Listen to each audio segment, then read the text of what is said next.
Autre gisement potentiel d'emploi, un gisement de tungstène abandonné depuis 1986. La mine de Salo, dans l'Ariège, suscite les convoitises. Selon un groupe australien qui a effectué des explorations, elle pourrait contenir la plus grande réserve mondiale du précieux minerai. Des habitants de la région rejettent pourtant toute réouverture, craignant les conséquences sur l'environnement. Marie-Candice Delouvrier, David Bress. À l'abri des regards, au cœur des Pyrénées, un site minier en sommeil depuis plus de 30 ans. Son projet de réouverture déchire le village. Monsieur le maire ne veut pas en entendre parler, bien qu'il ait travaillé lui-même sur le site à l'époque de son exploitation.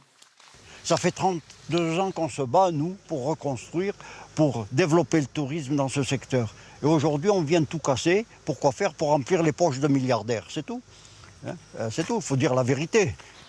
Il est vrai que la mine suscite aujourd'hui toutes les convoitises. C'est par cette entrée désaffectée que les mineurs ont extrait jusqu'en 1986 l'or gris. Un métal lourd, très résistant, le tungstène. Après 15 ans d'exploitation, il n'était plus rentable. Tout a changé aujourd'hui. Cet homme à la tête d'une société australienne vient d'investir 4 millions d'euros pour la réouverture du site. Nous avons collecté des données historiques sur la mine qui montrent que le gisement de Salo est vraiment très spécial. La teneur en tungstène y est très largement supérieure à bien d'autres gisements dans le monde. Cela représente une très belle opportunité pour la France et ses industries qui ont besoin de tungstène. Présent dans nos ampoules ou les forêts de nos perceuses, le tungstène est désormais utilisé dans l'aéronautique, l'automobile et même les panneaux solaires. Problème, la France importe aujourd'hui 100% de ce métal rare, principalement de Chine. Le projet de Salo pourrait mettre fin à cette dépendance et créer jusqu'à 150 emplois dans cette vallée sinistrée.